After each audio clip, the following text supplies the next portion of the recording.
how to partition a cookie. If you're a plugin developer or an app developer and you're setting cookies to be used by third-party sites, and we're seeing Chrome is moving towards new experiences, and reading cookie in cross-site contexts may be impacted in Chrome, as in the future versions of Chrome. So if you want to partition a cookie and you want to know how to go about it, so that Chrome console doesn't show messages like same site none, secure, not partitioned. So how do you go about making sure that your plugin or an app is ready to use cookies in the future versions of Chrome? You do that through partitioning your cookie. So how do you do that? I'll show you some different examples for you to consider.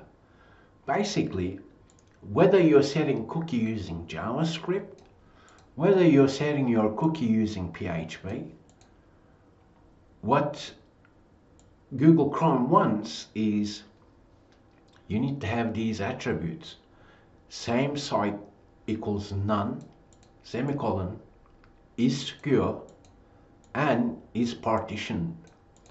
So, looking at this, you can modify your code to include this here.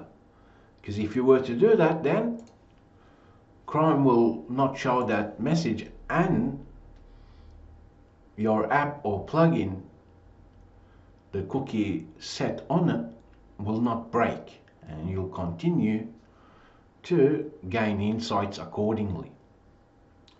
But let's imagine you had a plugin built on WordPress, Shopify, and so on, and you're using PHP. Well, in this example, what we want is we want to make sure the same principles apply. As in this example, we can say it's secure, same site none, partition equals true. This will work for PHP 8.1 and plus. And I've got another example here. Let's imagine you're a basic plugin developer and you're somehow using .htaccess file setting headers, because you can do that to set cookie as well. If that's the case, you would use something like this for Apache mod headers, Apache module headers. So to be able to partition a cookie, basically all you need to do is remember same site equals none, secure, and partition.